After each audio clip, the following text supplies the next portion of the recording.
pode assentar. O Ministério de Louvor vai estar tomando seu assento dentro da igreja. Graça e paz mais uma vez, bom dia. Serjão e a rapaziada dele, né? Opa, desculpa, já é a segunda vez, mas eu estou com problema com pessoas baixinhas hoje, né? Eu não estou enxergando. Está dando alguma coisa errada comigo, não é possível. A irmã estava lá na porta, lá, eu passei e falei, meu Deus, a irmã está aqui, olha só, acho que é o óculos, eu vou mandar trocar esse óculos, não estou conseguindo enxergar. Assim, não estou conseguindo, irmão. Deus abençoe. Nós vamos falar um pouquinho de Apocalipse, irmãos, né? As cartas ao Apocalipse. A dentaria está nova aqui na frente, então tem hora que sai um pouquinho fã, tá? Tem que ter paciência. Estou na fase de adaptação, então tem hora que... Pessoal que está aí atrás, por gentileza, vem para frente. Vamos tratar de um assunto muito sério, por favor, venham. É um pedido quase como se fosse... não quero falar ordem, mas que vai fazer muito bem para nós você estar aqui, porque é um assunto muito, muito pertinente para esse tempo. As cartas das igrejas do Apocalipse são muito pertinentes para esse tempo.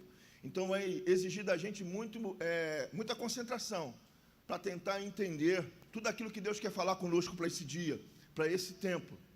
Né, meus irmãos? Tá aí? Vai dar para abrir? Vai? Tá bom. Então, enquanto o pessoal da mídia vai abrindo, eu quero passar para vocês algumas coisas, tá? Nós vamos estudar nesse período aí, vai demorar talvez umas 2 aulas, todas as igrejas do Apocalipse. E é necessário que a gente tenha um entendimento que eu não posso passar simplesmente, superficialmente, pelas igrejas. Eu tenho que indicar o problema, eu tenho que indicar pelo Espírito Santo como surgiu o problema, como ele andou e como ele vai se desenvolver dentro do seio da igreja. Presta atenção no tio, que depois você vai boiar, né? E a prova é na semana, a semana toda é a prova.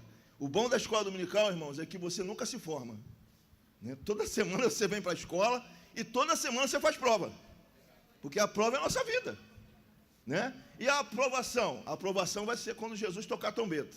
Aí você vai saber quem está aprovado ou não. Tá certo? Certificado é a ceia do Senhor lá no céu. Lá está o certificado. Nada de papel, tudo espiritual, tá bom, irmãos? Então vamos voltar lá. Entender isso é essencial. Se não conseguir, meu irmão, fica tranquilo, que a gente vai falando e vai desenrolando aqui. Entender isso é essencial. Tá certo? Todo esse contexto, como as igrejas chegaram em determinada situação, como na linha do tempo da história da igreja, tá? Vai se configurar os agravantes, porque muitas coisas vão começar ali na primeira igreja, e você vai ver repetir nas outras igrejas. No começo há um combate, depois elas vão aceitando, a coisa vai degradando, até se tornar uma coisa que vai fazer mal para a igreja. Então, todo esse enredo, vamos dizer assim, todo esse histórico, lembra das ferramentas que eu dei para vocês? Das interpretações? A interpretação pretérita, foi no passado? Foi. A interpretação presente é para hoje? É. A interpretação para o futuro é para amanhã? É. É todo um histórico da igreja. Tá? A interpretação histórica também é, porque faz parte da história da igreja. A história da igreja acabou sim ou não? Não, porque a igreja ainda está na terra? Sim, ainda está na terra. Então a história da igreja continua o quê? Se desenvolvendo. Mas, se eu não me engano, em Provérbios Salomão fala sobre isso, que não há nada novo debaixo do céu. Então você vai olhar que as cartas estão extremamente atuais. Você pegar a carta hoje, qualquer uma delas, e enquadrar, você vai falar, poxa, talvez eu esteja nessa área aqui. Perceber também que é no campo micro, individual, tá? É para mim, mas também no macro. Porque senão você pode pensar, não, é toda a igreja, não. Em primeiro lugar, o pau vai dar em quem? É filho de Francisco, né? Não, tá bom? É isso mesmo, tá certo? Então, entender esse enredo, entender que esse é o tempo que a igreja está vivendo é essencial. Que foi, que é e que há de vir, tá certo? As coisas que são, que está igual. Então, cada uma das parábolas de Mateus 13 está ligada às sete igrejas. Cada uma com a sua peculiaridade, mas está tudo interligado, tá certo? E no final de cada igreja, nós vamos orar. Acabou a igreja de Éfeso. Nós vamos parar, ver aonde que essa igreja errou, e vamos orar sobre essa causa. Esmina foi 10, Nós vamos orar para manter isso na gente. Pérgamo teve problemas. Cada uma das igrejas nós acabou a carta, vamos orar. Vamos orar nessa área aqui. Tá certo? Vamos tratar essa área em oração. Tá ok? Então, não vai ser uma coisa que vai terminar tão cedo. Né? Porque a gente vai ver os remédios, né? Se fosse na Constituição, remédios constitucionais. Mas é os remédios bíblicos para tratar disso.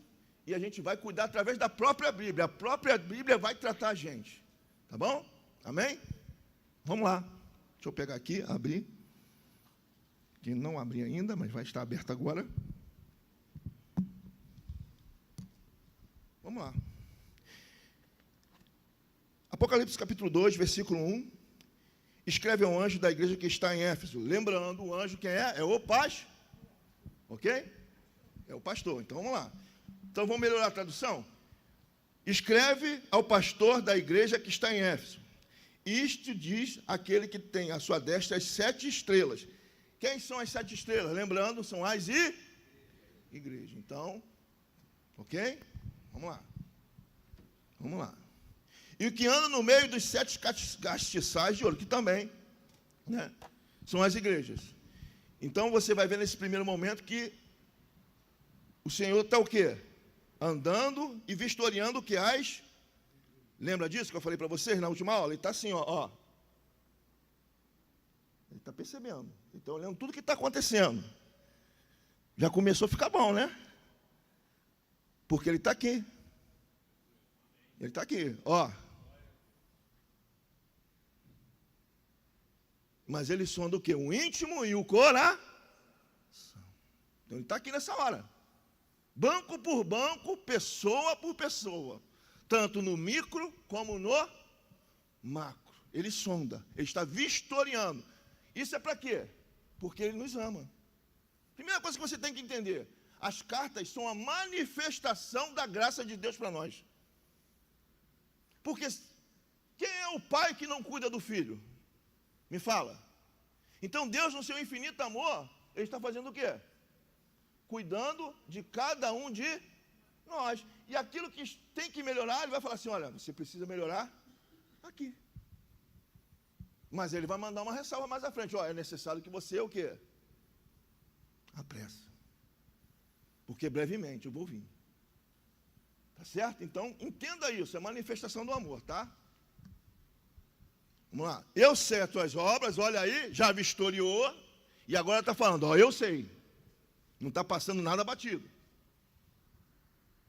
O teu trabalho, a tua paciência, e que não pode sofrer com os maus, e puseste à prova os que dizem ser apóstolos, e não são, e tu os achaste o quê? Mentir. Então, qual é o esteio para você conhecer um profeta? Aliás, uma profecia, se ela é verdade ou não? É a palavra de Deus. Tá ok? Então, a palavra de Deus é a referência que filtra toda e qualquer coisa nesse mundo. Aquilo que é bom e aquilo que é ruim. Então, essa igreja tinha um certo grau de conhecimento da palavra. Sim ou não? Sim. Essa igreja era uma igreja que tinha atuação? Sim. Por quê? Olha lá, ela tem obras? Sim ou não? Ela trabalhava? Ela tinha paciência? Ela não podia sofrer com os maus? Ela puseste as provas do que disse ser apóstolo e não são? Então ela é uma igreja que estava o quê? Ativa. Ela está atuando. Pô, que legal. Mas vamos andar um pouquinho? Né? Então vamos pensar assim. Vamos ver se eu consigo resumir isso. Essa igreja tinha uma boa performance aos olhos humanos? Sim? Opa, está tudo bem aí? Está tudo bem, irmãos? Está tudo bem? Vamos voltar de novo. Vocês têm que pensar. Eu não quero dar nada pronto para vocês. Eu quero que vocês construam um raciocínio. Porque se eu ficar mastigando, dando na boca de vocês, vocês não vão chegar a lugar nenhum. Essa igreja tinha uma boa performance? Sim ou não? Tinha performance física humana. Ela tinha performance, que ela trabalhava, ela fazia uma porção de coisa, mas ela não tinha uma outra coisa. Calma aí, a gente vai chegar ao que ela não tinha. Performance visível ela tinha. Todo mundo está vendo ela trabalhar, todo mundo está vendo ela atuar, todo mundo está vendo ela fazer tudo, a igreja estava funcional. Tinha culto? Tinha. Os irmãos vinham? Vinham. Mas isso não acontece de uma hora para outra. Você tem que entender que dentro das cartas é um processo que está acontecendo. Não chegou aqui, ela está aqui atuando, e daqui a pouco, do nada, ela ficou. Não, veio acontecendo gradualmente coisas para ela chegar a um limite ruim. Não vem pronto. As coisas vão se filtrando devagarzinho. São raposinhas, né, que a Marta tanto gosta de falar. Tá bom? Então não é um processo, estou pronto. Então quando você vai olhar a igreja de Éfeso, essa igreja no tempo da história, tá? Tem pessoas que não gostam de falar isso. Mas ela, no tempo histórico, eu não estou falando que que isso é uma linha que vai ser só ali, não, ela é em todo o tempo. Mas no tempo histórico, ela marca a igreja do Pentecoste, um pouquinho depois ali. Eles recebem a infusão do Espírito Santo, essa igreja volta para o seu lugar, no sentido de que, quando você vai ver ali em Atos, eles vieram de vários lugares, não é isso? E se congregaram apenas num lugar, que é em Jerusalém. Eles recebem o Espírito Santo e eles fazem o movimento de volta para onde eles vieram, de onde que eles vieram. E ali a igreja começa a se desenvolver. Ela começa a se desenvolver. E aí vai surgir o que depois? As cartas apostólicas, as cartas paulinas, Tiago, Pedro. Para quê? Para consolidar aquelas igrejas. Então, como é que funciona? Ganhar, consolidar, preparar e enviar. São os 4 passos lógicos da igreja. Primeiro você ganha, a igreja ganha. Depois ela consolida, as cartas são a consolidação. As perseguições vamos fazer uma parte do preparo para depois o envio. É uma parte lógica. Então elas estão na fase de quê? De consolidação, caminhando para a preparação. Não nasceram assim. Elas estão caminhando. Elas estão se formando como igreja, e para os judeus, a igreja é uma seita. O contexto é de perseguição. Não é um contexto simples. Jesus acabara de ascender os céus, o Pentecoste acabava de acontecer, anos um pouco mais à frente, mais atrás, e essa igreja estava assim, olha, Jesus falou que vai voltar agora, daqui a pouco ele bate. Mas Jesus não tinha voltado. Jesus não tinha voltado ainda. Como até hoje não resgatou a sua igreja ainda. Mas eles estavam o quê? Respirando esse arrebatamento. Só que o tempo vai passando e ainda não aconteceu. O tempo, 1 ano passa, não aconteceu. 2 anos passa, não aconteceu.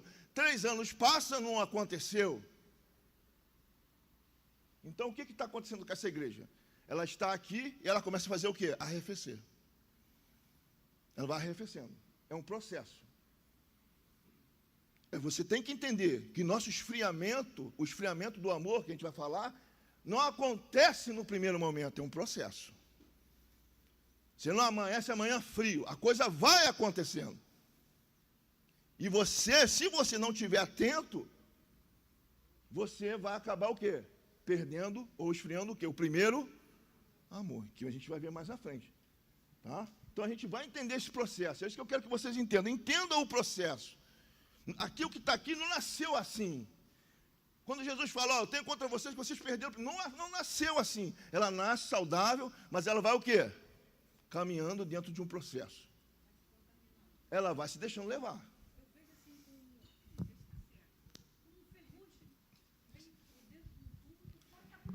Opa, falou bem. Disseste bem. Eu vejo com uma ferrugem por dentro de um tubo, né? E ele vem corroendo tudo. E a gente olha, está perfeito, bonitinho por fora. Esse tubo está bom, dá para trabalhar com ele, dá para me usar. Mas quando você vai ver, está tudo ruído, é só uma casquinha, está tudo podre. Olha. Você entendeu bem. Você fez muito o que Jesus faz, né? Ele pegava o cotidiano e transformava para o espiritual. Não compreende, mas você fez muito. Essa didática é a didática de Jesus, é muito boa, é excelente. Vai. Paz para todos. Né, eu tenho certeza que a gente vai aprender muito, né? Como já vem aprendendo, quando a gente fica olhando essa questão das 7 igrejas, né? E que são diferentes. Se a gente olhar, nenhuma delas são iguais, são diferentes. receberam a mesma doutrina, o mesmo ensinamento e são diferentes, né? E a igreja de Éfeso, a gente percebe, né, como o pastor citou, que ela era uma igreja ativa. Vamos dizer, ela morreu? Não. Ela era uma igreja ativa. Tinha trabalho, tinha atividade. Se a gente olhar a carta de Paulo à igreja de Éfeso, né, aos Efésios, a gente vê Paulo tratando ali a questão de família, que a gente tanto usa, né? Armas espirituais. Os deveres dos pais, Então, era uma igreja que procurava, né? Tá ali. E é isso que o pastor falou. Daqui a pouco a gente vai ver que, meio a tudo isso, na caminhada, ela continua fazendo atividade, mas sem aquele amor, aquele fervor, né, que precisava ter. Não basta apenas fazer para Deus, a gente precisa ter esse amor no coração para nós fazermos. O que eu acho muito interessante, o pastor, é que ela era uma igreja que procurava viver em santidade. O texto diz ali que ele pôs à prova os que diziam apóstolos, porque surgiram naquela época muitos falsos apóstolos, né, falsos obreiros, introduzindo doutrinas erradas, e era uma igreja que protegia a doutrina, né, protegia o ensinamento, estava ali, pôs à prova. Às vezes a gente até fica, né, cada um de nós, a gente fica meio delicado. Será que eu posso ouvir todo mundo? A gente não pode ouvir todo mundo. Nem todo mundo que fala o nome de Deus está falando adequadamente. A gente pode colocar à prova? Claro que a gente pode colocar à prova. Cada ensinamento que a gente recebe, de quem vem, a gente deve examinar tudo isso. Nós não podemos ser uma igreja que aceita tudo. Nós precisamos fazer essa análise dia a dia. Por isso, essa importância de um ensinamento tão precioso como escola dominical. Mas eu quero destacar isso, pastor, que esse cuidado, né, de uma igreja que era tão... Se a gente olhar ali, essa igreja, se parasse aqui, a gente fala, pô, igreja perfeita, né? E a pergunta, né, será que eu estou no nível dessa igreja, pessoalmente falando? Uma igreja perfeita. Será que o meu zelo, minha paciência, minhas obras, o meu trabalho estão no nível? Isso é uma coisa para você se pensar. É uma reflexão, porque olha só, tem trabalho, tem paciência, tem zelo. Jesus olhou tudo isso e falou, beleza, mas está faltando alguma coisa. Então, se a gente não consegue nem fazer isso, que Jesus pontuou como é bom... E é interessante que ela perdeu, ela tinha, mas ela perdeu. Entendeu? Então, a gente tem que começar a refletir, olhar para dentro da gente. Olha, peraí, como é que está meu trabalho? O pastor falou, né? Como é que está minha paciência? Como é que está meu zelo? Como é que está o meu grau? Vocês me amem? Tudo bem? Vocês ainda me amam, irmão? Teste, teste. 1, 2, 3, testando. Vocês ainda me amam? Então, como é que está o seu grau de comprometimento com as coisas de Deus? Está tudo bem? Vocês não me amam? Vocês vão ter que me amar. Não deixe o primeiro amor hoje sou eu. Você entendeu? Então a gente está olhando a igreja, mas tem que, pô, será que nem nisso aqui eu consigo? Vai, meu amigo, vai, pega aí, porque a gente tem que trabalhar. É para trabalhar mesmo, é tratar. A gente precisa tratar isso. Vamos tratar. Bom dia, queridos, a paz do Senhor Jesus a todos. Então, pastor, manter aquilo que recebeu é um desafio constante. E essa reflexão, ela é diária. É ao amanhecer e perguntar a Deus. Nós temos que perguntar, como eu estou? Ou chegar à noite, como eu fui durante o dia? Porque o Senhor, Ele é presente, como o pastor falou, que Ele está aqui. Está olhando, está olhando. E em tudo. Você está no seu trabalho, você, igreja, Ele está lá. Está observando em tudo. A nossa conduta, a nossa postura, o que nós falamos, até mesmo o que pensamos. Não precisa falar, mas o que eu penso também, o Senhor toma nota de tudo. No amor do Senhor é que nós nos tornamos a cada dia como varão perfeito. Em busca disso, é um desafio. Vamos lá, então vamos, deixa eu só dar mais um versículo só, porque eu quero pegar aquele contexto ali para vocês entenderem como a igreja está vivendo culturalmente, geograficamente, economicamente aquele momento, tá ok? isso ali vai ter influência. Sumiu, na hora. Na minha hora, gente, misericórdia, voltou. Deixa eu só ler mais um versículo, tá? E sofreste, tem paciência, o versículo 3, e trabalhaste pelo meu nome. Olha só como é que essa igreja trabalha. E não te cansaste, tenho, porém, contra ti que deixaste a primeira caridade. Agora volta para lá que eu quero mostrar para vocês o contexto geográfico, tá? Para a gente entender como é que eles estavam vivendo. Olha lá, a cidade é uma cidade próspera da Ásia Menor, considerada centro de comércio, centro de cultura, artes e riqueza. A igreja era rica? Tinha farpelinha lá? Tinha? Tinha din-din? Tinha tudo. A igreja estava abastecida? Claro, claro. Tinha conhecimento cultural, leitura? Tinha? Tinha ou não? Então tá beleza. Aí vamos lá olhar assim, olha só, a tamareira, guardem aí, tá? Porque lá no final a gente vai ver por que Jesus está falando da árvore da vida. Tem referência com aquela tamareira aí, ó. A tamareira era a árvore sagrada. Então eles faziam cultos a Artemis, deusa do amor, embaixo das tamareiras. Tá certo? A deusa lá, a divindade que atuava ali, né? Que também tinha o nome de Diana. Coincidência, né? O nome da Mulher Maravilha, né? Coincidência, né? Ah, não tem nada a ver, que é isso? Só para você pensar.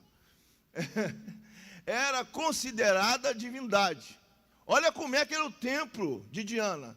Tinha 127 colunas de mármore e media 20 metros de altura.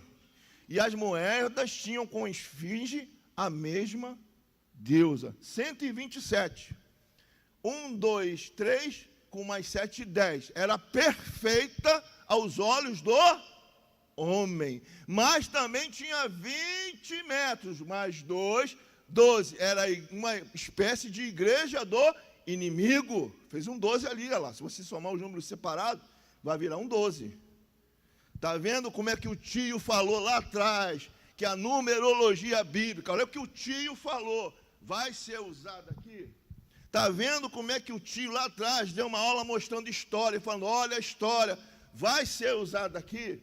Mas vamos ver se está atual, tá? Conta a história, vê se está atual essa história. Que a imagem de Diana havia caído do céu numa aparição misteriosa. Como é que apareceu a imagem que está lá no santuário de Nossa Senhora Aparecida? Você sabe a história? Foi aparecer de uma mesma forma aí. Acharam uma imagem e começaram, do nada, misteriosamente. Olha,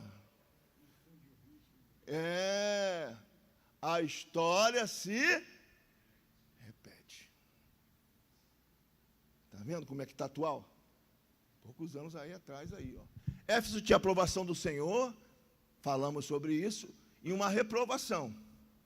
Depois a gente vai tratar da aplicação histórica na era apostólica, na parábola do semeador.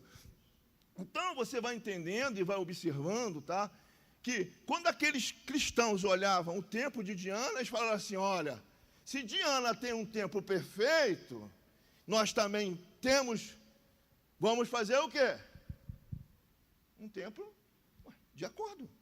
Por que não? Então, aquela igreja, ela tinha todo um contexto de templo, de estrutura, de finanças, tudo para o evangelho o quê? Alavancar. Deu para entender onde estou querendo chegar? Fisicamente, humanamente, é uma igreja, aos olhos humanos, estrutura, condições, perfeita. Perfeita. Mas aí Jesus fala, olha, tem um porém contra ti. São duas coisas que a gente vai ter que prestar atenção aqui. Nos nicolaítas, porque eles vão surgir aqui nesse tempo, e nesse primeiro amor. Tá certo? Então, o esfriamento do primeiro amor, nada mais é do que perder a nossa essência. A palavra amor é a ágape, o amor de Deus. Não é um amor humano, já foi tão ensinado aqui, Zé Ricardo ensinou, Acho que te ensinou aquela vez, não foi, Zé? Água, Piero, foi você que ensinou? Se não foi o Sérgio? Acho que foi o Sérgio. Mas já fui falando aqui várias vezes. Mas é o amor de Deus, aquilo que arde no nosso coração. É aquele amor de quando você aceitou Jesus e o prazer era servir o tempo todo. Você lembra desse primeiro amor em você? Quando você tinha prazer, parecia, como o pastor tão brilhantemente falou aqui no domingo, pastor Marco de Sá, que era chamado de quê? De rato de igreja. Você lembra dessa palavra? Você ruminou ela? Pode falar. O pastor Marco de Sá também falou uma coisa muito interessante nesse versículo, que, no caso ali, ela foi deixada, né? O primeiro amor foi deixado, não foi roubado e nem perdido, foi deixado, né? Então, é bem importante. Como a pastora falou, que foi deixado, então você optou por isso, ok? Mas isso aconteceu da noite para o dia? Aconteceu?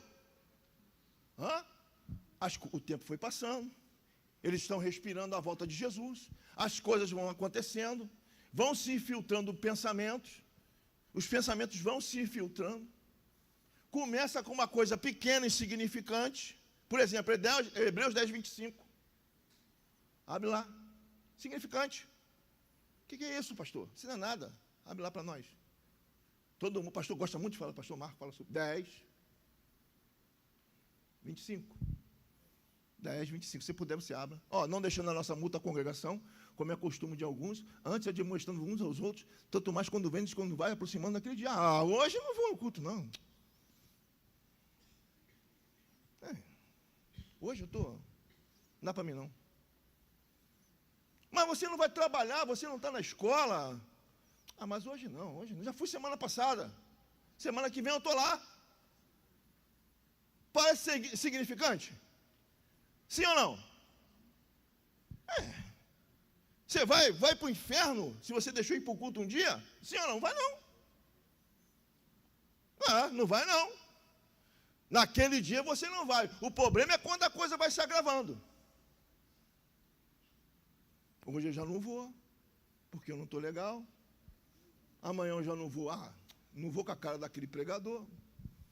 Aquele magricelo lá, de perna cambota, flamenguista, vai estar pregando, descendo a cacetada em todo mundo. O que eu vou fazer lá? Vai falar de Apocalipse? Está doido. Quero nem ver ele. Depois vem o pastor Zé Ricardo, com o amor dele. O pastor Zé Ricardo é um doce, é muito doce, eu gosto de pimenta. E a coisa vai se agravando, e a coisa vai se agravando, e a coisa vai se agravando. Quando vai ver, entra uma coisa no nosso coração que se chama religiosidade. Aí parece muito com algumas coisas que você vê pela rua aí. Você é de que igreja? Eu sou católico. Quando você foi a última vez que foi na igreja? Uma vez eu peguei um crente que falou assim, eu sou da igreja do pastor fulano, eu era o pastor da igreja. Já tinha trocado o pastor. Não é possível, gente.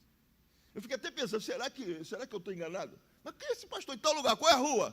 Não, aquela rua assim, assim, assim, não é possível. É a minha igreja mesmo, a igreja que eu estou mal mesmo. Você dá um pulinho lá que eu acho que o teu pastor quer falar contigo. Falei para ela. Ela apareceu, que era eu que estava.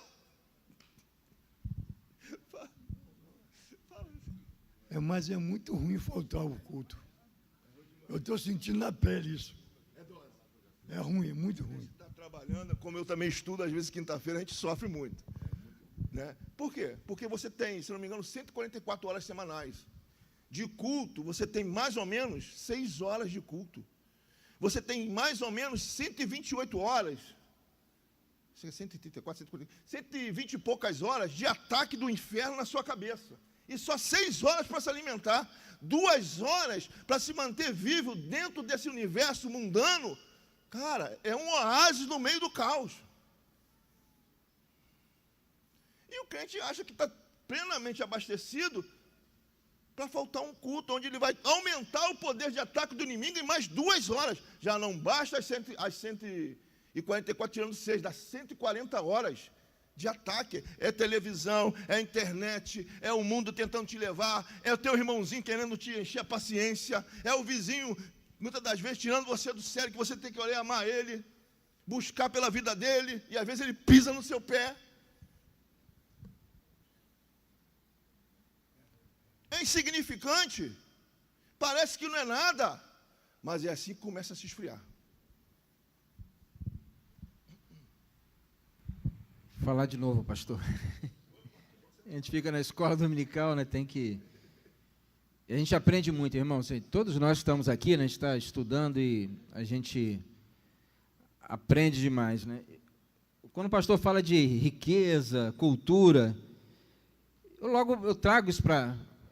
Nós estamos vivendo num contexto muito diferente hoje. Nós já fomos uma igreja, quando eu digo igreja, é igreja em todo o Brasil, né?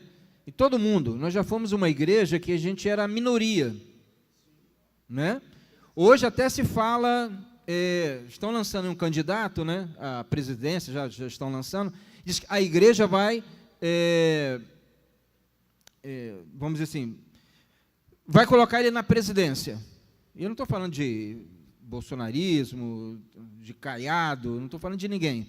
Mas hoje já existem, você vê o contexto da igreja, né? A igreja hoje ela tem um poder, né? Ela economicamente, tudo, ela cresceu. Não é igreja metodista no 42, é igreja nesse mundo, né? Hoje você olha as igrejas, muitos locais não se chamam mais nem templo, se chamam arenas. São coisas grandes, não é coisa pequena não, é coisas grandes. As igrejas hoje já estão nos estádios de futebol, reúne, né? Então, aí é onde a gente chega, né? Até que ponto a cultura, o contexto, vai contaminando essa igreja, né? Até que ponto nós negociamos algumas coisas em função do nosso crescimento e da boa aceitação. Porque já teve um tempo que a gente era chamado o quê? Protestante mesmo. A gente era a minoria, ninguém gostava. Não, esses crentezinhos aí, analfabetos, não sabe de nada, gente pobre. Hoje a igreja, graças a Deus, mudou. Mas a gente tem que ter um cuidado. A gente não pode ser contaminado pela cultura. Hoje acontece uma coisa, né, que a gente está vendo. Não, a igreja não se diferencia mais de nada, pode tudo. E o pastor citou aqui Diana, né, a liberdade sexual, né, Diana tinha essa... Quando diz que essa igreja aí de Éfeso combatia a obra dos nicolaítas, eram seguidores de Nicolau, né, que tem uma aceitação lá com o profeta lá do Velho Testamento, que era induzido a profetizar, a amaldiçoar a igreja. E a gente toma todo cuidado para que a gente não tolere princípios de nicolaítas, ou seja, a gente mesmo amaldiçoar o povo que a gente está congregando, né? São cuidados que hoje, às vezes a gente fala assim, mas a igreja é colocada à prova? O texto diz, né, que ela foi colocada à prova. Nós somos colocados à prova todos os dias. O que é uma prova, né? Avaliações diárias. Então, né, irmão? Então, como a gente valoriza isso, irmãos? A gente para ver, né? Para que a gente, na nossa mente, a gente não seja conduzido pela nossa cultura. A cultura é ótima. A música popular, alguém diz, a música popular é uma arte do nosso Brasil? É. Mas é para a gente, né? Agora, há pouco tempo foi colocado que a música gospel faz parte da cultura, mas até que ponto a gente também não vamos observar as nossas músicas se estão dentro de um contexto da palavra de Deus. Por isso que nós somos colocados à prova. O demais o pastor está ensinando para a gente. Vamos lá. Então, preste bem atenção. Em Hebreus 10, 25, você fala só, você não deve deixar de congregar. Mas você vai vendo que em Atos, eles perseveravam o quê? Unânimes, todos os dias, no templo, no partir do pão, nas orações e nas doutrinas dos apóstolos. Mas aqui em Hebreus, lá na frente, ele está falando, olha, tem alguma coisa acontecendo errado. Então você vai vendo que a coisa vai, se você não vigiar, vai o quê? Porque se em Atos ele fala, está todo mundo junto, por que em Hebreus agora está todo mundo, tem que ser chamado a atenção, porque não congrega, porque não vai para o culto, porque não ora, porque não lê a palavra, porque não busca entendimento? Não é? Então, a gente não pode cair na descendente. Nós temos que criar o quê? Uma linear. Para quê? Para que a gente se mantenha aqui, firme aonde? Nos preceitos da palavra de Deus, da oração, da doutrina dos apóstolos. A gente tem que se manter. E é por isso que é tão importante uma coisa que eu chamo que é essencial para a igreja, que é a comunhão. A gente precisa estar junto. Não é um devaneio. Não é uma coisa para a gente comer um churrasco, não. É para a gente estar junto. Porque junto... Aí a gente cuida um do outro. A gente cuida um do outro, irmão. Quando um camarada chega para mim, eu chego para alguém e falo, não está legal para mim, não. Irmão, tu está pensando que pastor é super-homem? Você está pensando que pastor não é ser humano? Irmão, eu preciso de vocês. Eu preciso. Tenho certeza que eles também precisam, tanto quanto eu. De um abraço. Você hoje já deu um abraço no teu pastor?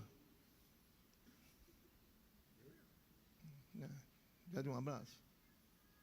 Meu pastor Marco, Zé Ricardo, Antônio, com essa belezura aqui. Uma coisa linda. Toda semana eu abraço ele. Ele me ama.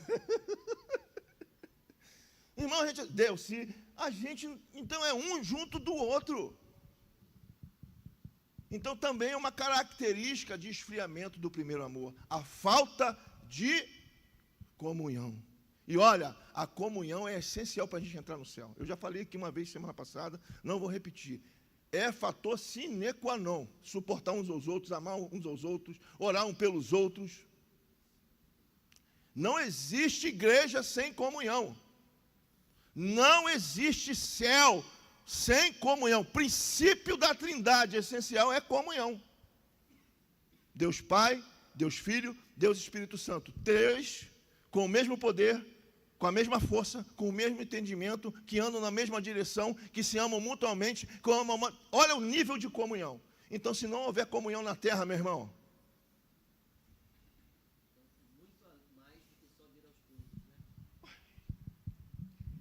então, irmãos, a comunhão é muito mais além do que o comparecimento nos cultos.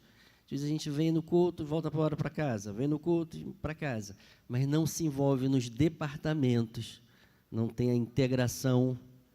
E isso é importante para a nossa vida, é um momento de comunhão. E a comunhão, ela nos faz bem. É por isso que a gente fala assim, olha, vamos no culto dos homens, tem que ir na casa, tem que fazer uma visita, tem que ter grupo familiar, tem que ter grupo de oração. Por quê? Porque é nessa comunhão que a igreja vai andando. Um orando pelo outro, um andando pelo outro. Parece na casa do irmão, de repente, de paraquedas. Meu irmão, a gente vê. Parece. Tem sempre aqueles que a gente tem mais afinidade. É natural. É perfeitamente natural. Afinidade é coisa natural. Tem uns que a gente tem mais afinidade. Mas o amor é igual para todos, é igual filho. Eu tenho muita afinidade com o filho. Amo os outros, mas a gente não pensa igual. E ele já tem mais afinidade com a mãe. Mas o amor é de um só. É a mesma coisa. E a gente tem que aprender isso. Não ter panela. Pode até ter panela na questão da afinidade. Tem panela, mas deixa a tampa dessa bendita panela aberta. Sempre cai mais. Bom seria que coubesse todo mundo. Abre a tampa, gente. Tampa fechada. Para com isso. O céu é igualitário. Tá bom, irmãos? O céu é tão igualitário que Deus fala assim, olha só como é que Deus fala o dízimo, é 10%, olha só. O pastor Antônio ganha 5 milhões, irmão, ele é multimilionário, então ele dá um dízimo de 500 mil. Estou profetizando, isso é profético, hein, irmão? Recebe aí, vai!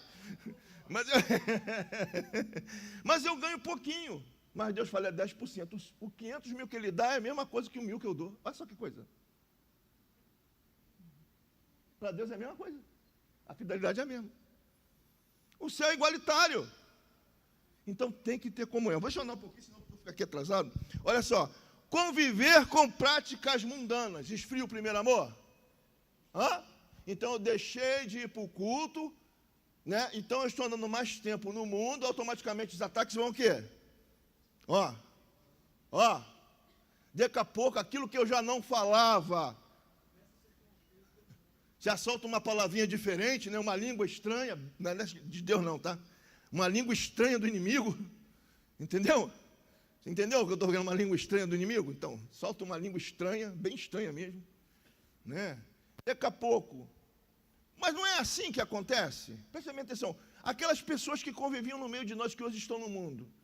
Vê se a passada não foi essa. Deixaram de vir para a igreja, daqui a pouco estavam lá no mundo. Vê se não é isso, não se repete. A gente tem que observar. Não há nada novo debaixo do sol. Não há nada novo. Falta de conhecimento da palavra. Ah, pastor, mas eu não entendo. Ué, mas para que serve isso aqui? Como é que você vai conhecer a palavra se não vem na escola dominical, irmão?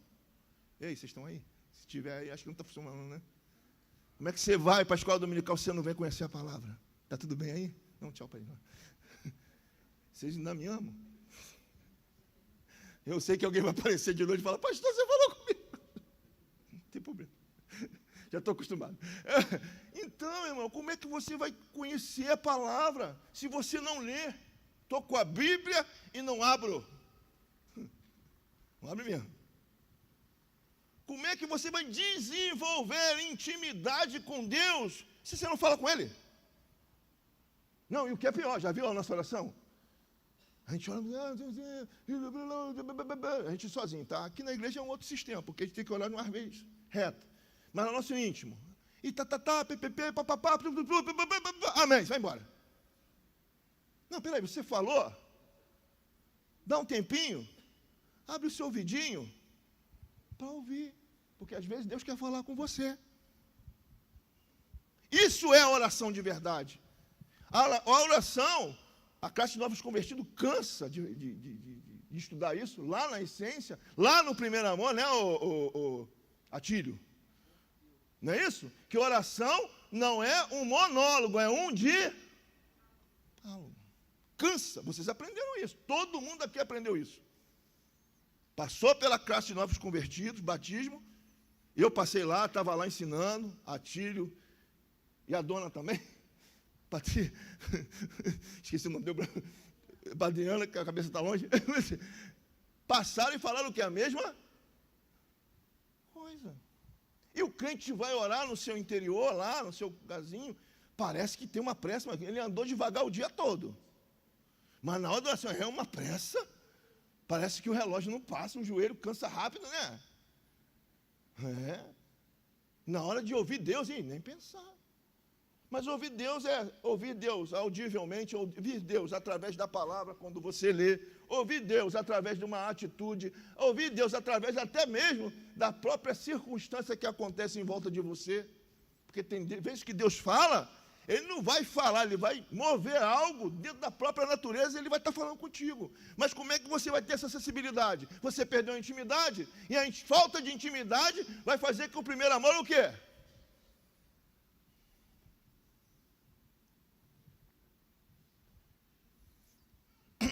Eu sei que todos que estão aqui não estão assim. Mas você vai encontrar pessoas assim. E muitas das vezes a gente fala, o que a gente veio fazer aqui? Eu não estou assim. Não, você precisa ouvir isso, primeiro para se cuidar, segundo para cuidar de pessoas. Porque eu tenho certeza aqui que todo mundo está cuidando de alguém de alguma forma. Pode ser uma vovó, está cuidando do seu netinho. No seu trabalho você está cuidando de alguém. Então você precisa saber disso. Eu já me afastei do Senhor um período da minha vida. Todas essas características aí foram as que me pegaram. Estou falando de mim mesmo, irmão. Me ajuda aí. Quando se deixa o primeiro amor, a forma de pensar ela começa a mudar muito rapidamente. Aquilo que você via como erro, algo errado, você já começa a aceitar, já começa a pensar, ver de uma outra forma.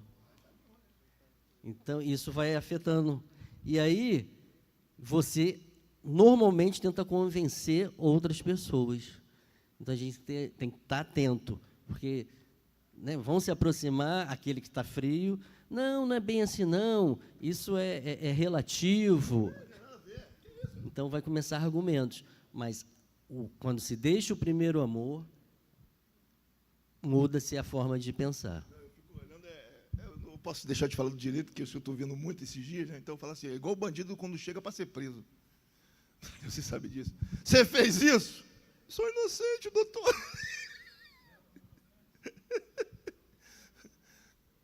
Está acontecendo isso com você, que é isso? Não tem nada a ver. Irmãos, remedinho para curar isso, toda a palavra de Deus. Mas eu escolhi o livro de Tessalonicenses, capítulo 5. Vamos dar uma olhada lá no 5? Deixa eu ver o versículo que está aqui o negócio. Remedinho, tá? Remedinho. Abre aí para me ver. Vou ler isso tudo aí. Vamos lá. Meus irmãos, acerca dos tempos e das estações, não necessitais que vos escreva. Jesus está às portas. Porque vós mesmos bem sabeis, muito bem, que o dia do Senhor virá como ladrão. Jesus volta o que? De repente. Pois que, quando lhe será paz e segurança, então sobrevirá repentina destruição, como as dores de parto daquela que está grávida, de modo nenhum escaparão. Vai. Mas vós, irmãos, já não estáis em trevas, para que aquele dia vos surpreenda como ladrão. Vai. Porque todos vós sois filhos da luz e filhos do dia. Não, nós não somos da noite, nem das trevas. Não durmamos. Oh, não durmamos. Salva as palmas de alegria. Clamor, vamos lá. Não durmamos. Pois como os demais, como quem os demais, mas vigiemos e sejamos sóbrios. Vamos lá. Porque os que dormem de noite, estão em trevas. E os que se bebedam, que estão nas coisas do mundo, e bebedam-se o quê? Aquele crente que está no pecado, tu acha que ele aparece? Ele vai, no começo ele começa na surdina. Até a coisa se agravar, ele agora eu chutei o balde total. Mas já estava perdido, tá bom? Vamos lá. Mas nós, passei ali, né? Nós que somos de dia, sejamos sóbrios, vestindo a couraça da fé e do amor e tendo o capacete e a esperança da salvação. Vai, remédio. Porque Deus não destinou para a ira, mas a aquisição da salvação para o nosso Senhor Jesus Cristo, que morreu por nós, para que vigiemos, que adormamos, que vivamos juntos com Ele. Vai. Pois isso exortai-vos uns aos outros, edificai-vos uns aos outros, comunhão, como também o fazeis. O nome disso é comunhão. Palmas de alegria, gritos, fogos, está vendo aí? E rogamos, irmãos, que reconheçais os que trabalham entre vós, são os pastores, e que vos presidem sobre vós no Senhor, e vos admoestam, e que tenhais um grande estima e amor por causa da sua obra, tende paz entre vós. Rogamos também, irmãos, que admoesteis os desordeiros, consoleis os de pouco ânimo, sustentai os fracos, e sejais pacientes com, isso é o quê? Como? Veja que ninguém dê aos outros mal por mal, não seja vingativo, irmão, mas seguir sempre o bem, tanto uns para com os outros, como para todos. Vai. Regozijai-vos sempre. Remédio. Seja alegre. Tenha a alegria do Senhor. Manifeste essa alegria. Busque essa alegria. Orai sem remédio. Não deixe de orar. Remédio. Vai. Em tudo dai. É remédio. Estou sendo bem incisivo para vocês entenderem isso, tá? É didática isso, tá, irmão? Se fosse um seminário, é da sua parte técnica. Mas a escola dominical é para a vida. Então, a gente tem que tratar a vida. Porque essa é a verdade de Deus com Cristo para convosco. Não espere no seminário eu fazer assim daqui, quando eu voltar daqui a alguns anos, tá? Vai ser bem técnico. Olha aí. Não extingais Toma cuidado, irmão, porque as suas atitudes vão o quê? Apagando a chama de quem? Do Espírito. Tem que dar oxigênio para ele, irmão. Porque a chama se apaga quando acaba o quê? O oxigênio do Espírito Santo em você é o relacionar. Se você perder o relacionamento, você vai extinguir o quê? Então, quando o cara lá está uma bênção, está orando, sobe um monte, jejua, ele fala em línguas, ele entrega a profecia, mas daqui a pouco ele vai arrefecendo. Estou vendo que ele já não entrega mais, ele já não busca mais, ele vai morrendo. É o quê? É a chama que está o quê? Está pagando porque ela quer ou porque você está pagando? Porque você está, lembra da pastora que ela falou? É o quê? Uma opção. Isso acontece, irmão? É atual? É atual. Tem pessoas vivendo hoje isso, sim ou não? Tudo bem? Não desprezei as sobre as quais, qual é a maior? essa aqui é a profecia chave para tudo acontecer. Examinai o que é? Tudo. E retende o que é? Bom. Abstendo-vos de toda a aparência do remédio. E o mesmo Deus de paz vos santifique. Santidade é o quê? Remédio. E todo o vosso espírito, que é a mente, junto com a alma, juntas e medulas, corpo, sejam plenamente conservados, o quê? Não, tá ruim. Para a vinda de quem? Quero te contar uma história, talvez você não saiba, mas eu vou te contar um segredo. Um dia Jesus vai resgatar a sua igreja.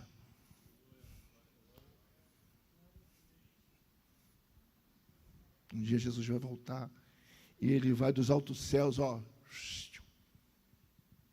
resgatar a igreja. Tá bom? Então, agora a gente falando sobre isso, vamos tratar um pouquinho dos nicolaítas, aliás, que é um comecinho de uma coisa que vai se agravar lá em Pérgamo, tá? Então, aqui, nessa igreja, depois a gente vai estar olhando por isso tudo, com essa frisa do primeiro amor, mas a gente tem que criar algumas amarras para entender o que são os nicolaítas. É necessário que isso aconteça aqui, para quê? Para que a gente consiga identificar. Os nicolaítas, eles andavam muito próximos aos gnósticos. As ideias eram muito parecidas. Tá? E qual era a situação dos gnósticos? Né?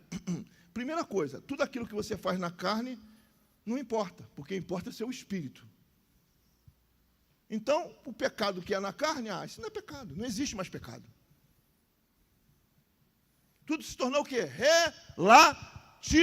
Relativização do pecado. Hoje, isso se resume numa frase: não tem nada a ver. O bom é? Não importa. O importante é? Então vamos lá, falar uma coisa. Então deixa eu ler o texto aqui original para a gente não se perder. Tem, porém, isto. Essa igreja, ela estava combatendo quem? Os nicolaítas. Esse modelo de ensino que entrou lá, entre aspas, alguns dizem que entrou com um diácono, nada, né? Esse camarada se perverteu na sua ideia, chamado, alguns dizem, tá? Não posso confirmar, isso aí não é uma coisa que você fala, é isso que acontece, não tem como, tá? Eu estou falando o seguinte, que a história da igreja vai dar a entender que foi esse camarada que se afastou do caminho do Senhor, mas eu não posso cravar isso, estou sendo bem claro. Eu não estou falando que isso é uma doutrina, não vai chegar a bater no peito, que não é, não tem como você cravar. Mas assim, quando você olha dentro da história, parece muito ser. E eu tenho que ter esse cuidado de não ensinar nada que não seja simplesmente a palavra. O que não está confirmado na palavra, eu não vou falar que é, tá bom? Isso é cuidado, irmão, é zelo. Porque se eu fizer isso, eu vou estar gerando o quê? Uma palavra chamada heresia. E a heresia sai do quê? Justamente dessas situações, né?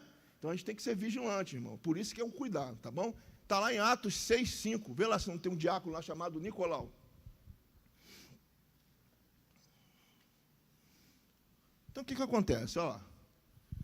E este pareceu contentou toda a multidão, elegeram Estevão, um homem cheio de fé do Espírito Santo, Filipe, o Prócoro, Filipe, aquele que foi que viu o Senhor que foi morto, apedrejado, né, com consentimento de Paulo, e viu o Senhor nos altos céus, né, a destra do Senhor, nosso Deus, e Nicanor, Timão e Parmenas, e Nicolau, prosélito de Antino. O que? Esse camarada aí, que os historiadores falam que da onde que sai essa vertente aí, tá? Essa situação dos nicolaítas, lembra do contexto da igreja? Era uma igreja rica? Lembra que eu falei para vocês? Era uma igreja que tinha muitos membros? Era. Uma igreja que estava atuando? Sim ou não? Estava atuando, tá? Então, sempre vai chegar pessoas com, o pastor Marcos falou, com segundas intenções. E ele foi se infiltrando com essas ideias. E qual era o objetivo? Ver se é atual hoje, irmão. Era criar, que ele se levantasse através dessa infusão desses ensinos, ele ganhasse poder sobre a igreja, ganhasse promoção social dentro daquela cidade, promoção política, tem muito a ver com política, tá certo? Política, todos nós temos que fazer, tá, irmão? Da porta para fora. Se você não fizer política, alguém vai fazer para você.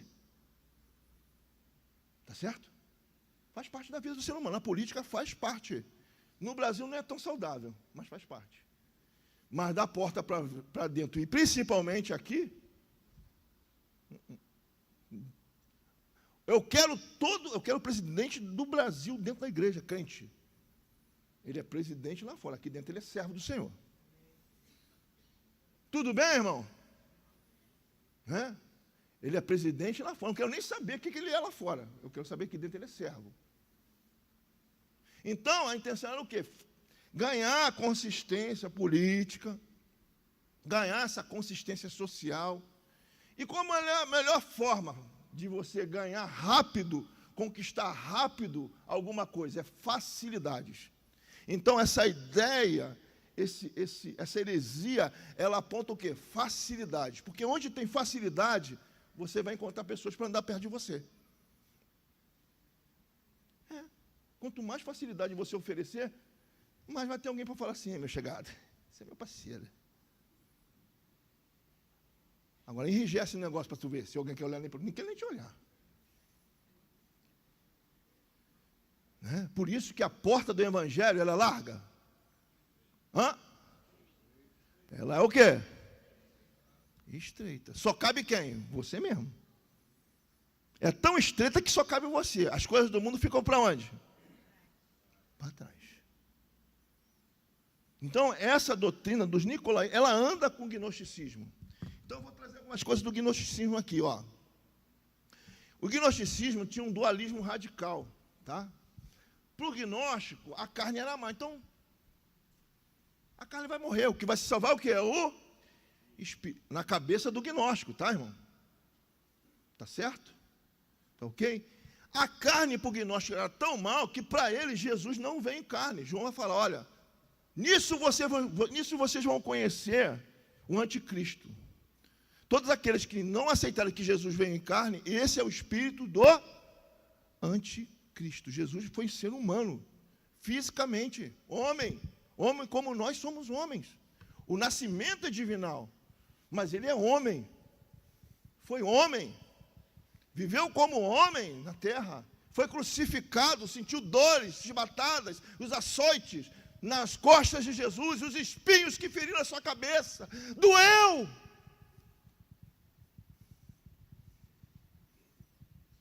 Doeu, irmão. Doeu na alma como ser humano, doeu no corpo físico. Homem, 100% homem, 100% Deus. E eles não aceitavam, não, ele veio espírito, ele é como se fosse algo que veio para conduzir a nossa vida. A fé não é pela aceitação de Jesus Cristo. A fé é pelo crescimento, vamos ver se não parece hoje, pelo crescimento e o conhecimento do homem interior. Está parecendo as coisas de hoje? Eu vou ganhando conhecimento, vê se não parece. Vou ganhando conhecimento, entendimento da vida, vou ficando mais sábio aos olhos dos homens, e aí minha alma, vai se fortalecendo nesse conhecimento. É quase como se fosse, os budistas vão falar de nirvana, são reencarnações sucessivas que vão levar aquele homem a um autoconhecimento. Irmão, vê se não parece hoje. As pessoas se engrandecendo em si mesmo, esquecendo do Evangelho, esquecendo da cruz de Cristo, esquecendo das coisas que vêm de Deus, deixando Deus, relativizando a vinda do Senhor, como se o Senhor não viesse mais. Então essa seita, ela foi entrando nas fileiras ali da igreja, e isso também foi fator que contribuiu. Eles combatiam, mas entenda uma coisa, água mole em pedra dura, tanto bate até que fura. Você quer ver só onde foi parar o buraco? Vamos ver, vou te mostrar para vocês onde foi parar o buraco. Deixa eu ver aqui. Ó. Versículo 15 do capítulo 2. Olha onde foi parar o buraco. Lá em Pérgamo, olha. A gente vai estudar isso depois, tá? Aquilo que era combatido em Éfeso virou uma coisa normal em Pérgamo. Olha lá. Apocalipse 2, versículo 15. É isso mesmo que eu falei? É isso? É isso. Dá para abrir? Olha. Assim tens também os que retém. Qual é a doutrina? 2, o gnosticismo. Mas surgiu lá com Éfeso o quê? Mas ele foi passando e chegou lá em Pérgamo. O problema não é de uma igreja local, né? Não! Vamos dizer, é sazonal, né? Vamos dizer assim, né? Mas, Então, irmãos, olha o que está acontecendo. Aí eu vou resumir a história, tá? Para facilitar. É a cultura do mundo influenciando o que? A igreja. Os rudimentos do mundo que entraram pela porta da igreja e foram o quê? Agora a gente vai entrar naquele negócio. Descaracterizando a identidade.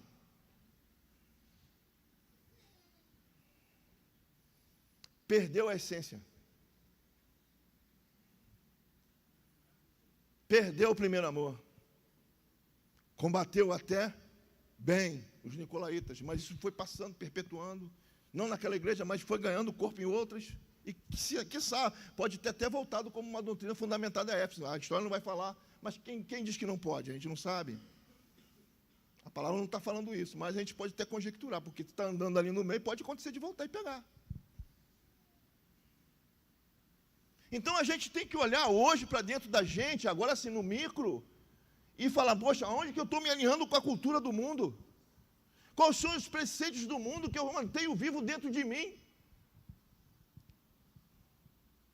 E a cultura do mundo, irmão, ela não chega assim, com a cara limpa para dizer que é a cultura do mundo. Você se lembra dos Gibeonitas? Vocês se lembram disso? Vocês se lembram? Vamos ver se vocês se lembram. Como é que eles chegaram para falar com o Josué? Eles chegaram com o quê? Pão velho, roupas velhos, roupas são santidades. Roupa é santidade. Pão é alimento. Palavra mundana, sem santidade. Vinho é alegria, alegria mundana, mas velho. Aquela velha alegria do passado. Aquilo que você vivia lá atrás. Esquecendo das coisas que ficam para trás, prossigo para as que estão diante de mim, no soberano alvo da vocação que há em Cristo Jesus. Eles chegam para Josué assim, olha só. Josué, nós somos coitadinhos. Aí Josué, olha, que bonitinho. Vamos botar ele aqui no nosso meio. E não consulta quem? E o que aconteceu no final? Eles passaram a carregar tudo aquilo que aquele povo carregava. Pão velho, vinho velho e odres velho. Tem uma sequência, pastor. Tolera, aceita e normaliza. Boa. Tolera. Aceita. Boa. Aceita. Depois normaliza. Muito bom. Muito bom isso aí. Gostei, essa eu aprendi, hein? Gostei dessa. Tolera, aceita e normaliza. Tem que gravar agora isso aqui. O mantra. Tolera, aceita e normaliza. Mentira, irmão. Mantra não. Isso não é de Deus, não. Tá certo, irmão? Então, preste atenção no que está acontecendo. Você que está em casa, preste atenção no que está acontecendo. Vamos caminhar aqui para a gente terminar essa carta. Quem tem ouvidos, ouça o que o Espírito diz à igreja. Eu quero parar aqui para falar um pouquinho sobre isso. Isso está mostrando que a carta é atual. Por quê? Porque depois da lei vem a dispensação o quê? Graça. É a dispensação onde o Espírito Santo está o quê? Atuando em nossas vidas. Morando aonde? Dentro de nós. É atual, é para hoje. É para agora, é para esse momento. É o Espírito Santo que está falando. Se você tem ouvidos, ouça, não escuta não, porque quem escuta tem ouvido de cano d'água, entra pelo lado e sai pelo outro. Mas aquilo que você ouve, você guarda e bota na tábua do teu coração. Bota isso na tábua do teu coração. Se tem alguma coisa normal do mundo na sua vida, se você já está aceitando, é a hora de você acender a luz. Meu Deus do céu. O que eu estou fazendo? Irmão, todos nós temos alguma coisa que precisa mudar. Senão a gente não estava aqui.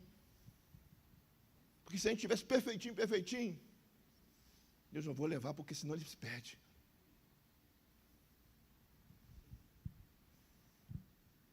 Ao que vencer, preste atenção, olha o que está falando, darei de comer o quê? O maná.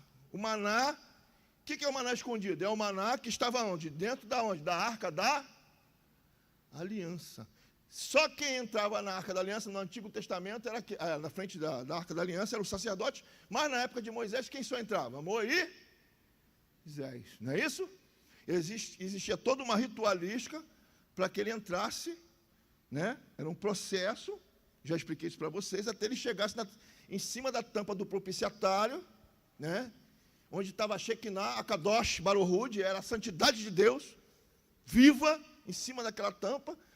E por que só Moisés entrava ali e os sacerdotes? Não com o grau de intimidade que Moisés tinha. Uma coisa que leva você a comer esse maná é manter viva dentro de você a sua intimidade com Deus.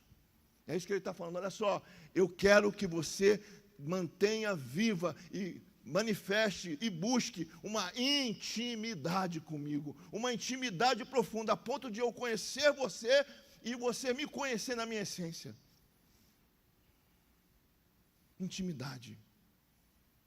Intimidade com Deus. Moisés conhecia tanto a Deus, que até para sair, mesmo sem Deus orientar ele nada, Deus não orientou ele nada, ele estava falando com Deus. Eram 6 passos do linear, né? O 7º ele dava na frente da tampa do propiciatário. Quando Deus falava com ele, sim, senhor.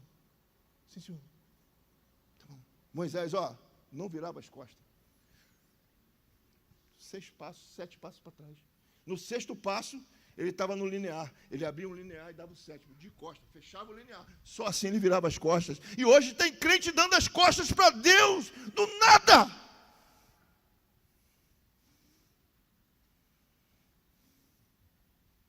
Perdeu a intimidade, se esfriou no primeiro amor, perdeu a essência. Vocês ainda me amam, irmão? Tem que amar?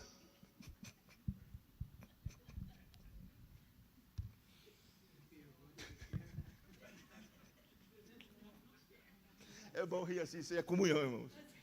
É trazer leveza numa coisa que é tão grave, né? É muito bom ler assim. Mas a minha vontade aqui é explodir de chorar, irmão. Não pense em você que eu não quero morrer de chorar aqui, não. Porque quando eu olho essa palavra, eu olho para mim. E vejo como eu preciso de Deus. Como eu preciso. Como muitas das vezes eu deixo as coisas se perderem em mim. Eu lembro do meu pastor Zenite Pinheiro, que ele falava, se eu pudesse, eu aceitava Jesus todos os dias, para manter em mim o primeiro amor. E ele vai mostrando a humanidade dele, um homem que viajou para a Índia, que salvou pessoas na beira do Ganges, irmão. Pessoas na beira do Ganges para sacrificar filho ali, porque os demônios falaram, olha, tem que sacrificar essa criança. E ele corria lá, não, e vê essas pessoas ter o braço cortado por amor ao Evangelho. E ele falava isso, se eu pudesse aceitar Jesus, eu aceitava todos os dias. Irmão, isso é para acabar comigo. Essa pedra branca, irmão, era como se fosse um cartão, tá? Por exemplo, estava indo para uma festa, aí eles davam uma pedra branca, como se fosse uma identificação para que você entrasse numa festa. Era também uma presunção de inocência. Por exemplo, você era julgado, né? E aí, quando você estava lá no tribunal, doutor, né? No tribunal do júri, para levantar a inocência, não a presunção, mas a inocência, o voto era com pedras pretas, culpado, pedra branca, inocente. Então, vai caracterizando, olha, dar-lhe-ei o convite, porque você foi lavado e remido pelo meu sangue para ceiar comigo por uma eternidade. É isso que ele está falando. O amor de Deus tremendo, o resgate de Jesus. Como é que eu posso sair rápido de um lugar desse, irmão? Eu não posso, eu não consigo, eu não vou conseguir. E essa pedra vai ter o quê? Opa, se tem um novo nome, tem uma nova o quê? Fala para mim. Identidade.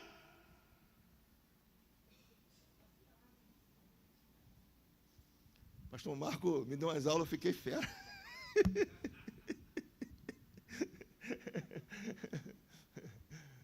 Ao qual ninguém conhece, senão aquele... Não, é o teu Deus que te recebe. Quando você chegar lá, lembra? Você vai mostrar Carlão. Chegou na festa. Nem eu sei que nome.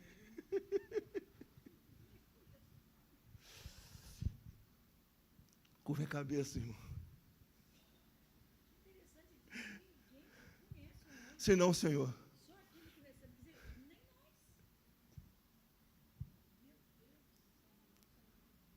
Curva a tua cabeça. Curva a tua cabeça. Ah, Senhor. Olha para dentro de nós nessa manhã. Olha para dentro de nossas vidas, Senhor, porque nós somos dependentes de Ti. Em nós, Senhor, não há justiça, não há retidão, mas Tu, Senhor, é aquele que morreu na cruz para nos lavar e nos perdoar de todos os nossos pecados. Ah, Senhor, se há alguma sentença, alguma coisa que se estabelece que tem roubado esse primeiro amor em nós, ah, Espírito Santo de Deus, olha para dentro do nosso coração, Deus, e torna viva a chama do primeiro amor em nós. Afasta de nós, Senhor, toda a frieza espiritual, tudo aquilo que rouba a Tua presença dentro de nossas vidas, Senhor. Ah, Deus, afasta isso de nós. Ah, Senhor, retorna sobre nós a nossa santidade, a Tua santidade. Retorna, Senhor, sobre nós o sopro do Teu Espírito Santo. Sopra em nós, Senhor, a vida. Gera no nosso coração um aquecimento para viver a Tua presença. Nos ensina o caminho de volta, Senhor, ao primeiro amor, às primeiras obras. Nos ensina o caminho de volta, Senhor, de respirar a Tua palavra, de respirar o Teu Evangelho, de respirar uma nova vida, uma nova criação, um novo momento. Traz de volta o sopro da vida, Senhor, em nós. Traz de nós de novo, Senhor, o sopro do viver. Ah, Senhor, não nos deixa, Senhor, sermos mortos-vivos. Não nos deixa, Senhor, caminhar nessa terra apenas como religiosos, não, Senhor. Coloca o ar do Teu Espírito Santo em nós. Sopra de novo um fôlego sobre nós. Traz de novo a essência, Senhor, sobre nossas vidas. Restaura o primeiro amor, Deus. Restaura sobre nós a Tua presença. Restaura sobre nós o comprometimento. Restaura sobre nós o relacionamento de intimidade contigo.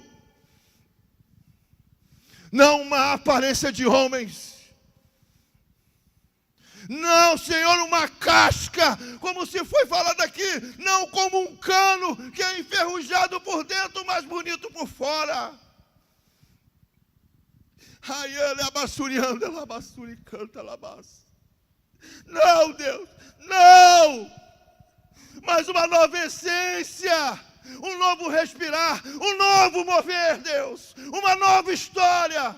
Traz de volta essa essência. Se nós estamos vivendo isso, traz de novo essa essência. Traz de novo, Senhor. Brinda nossa mente dos nicolaítas. Brinda, Senhor, brinda nossa mente dos ataques do inferno, brinda os nossos lares, brinda a nossa casa, brinda, Deus, brinda, seja o muro, Senhor, de fogo, seja, Senhor, o muro, Senhor, que impede o inimigo de tomar nossas mentes. Cuida da Tua igreja nesse tempo, cuida de cada um de nós. Se algum de nós estamos vivendo essa falta do primeiro amor, Deus, ah, Deus, palestra na intimidade. Vai pelas madrugadas. Flui nas madrugadas, Deus. Flui pelas madrugadas, Senhor. Vai no íntimo, no leito.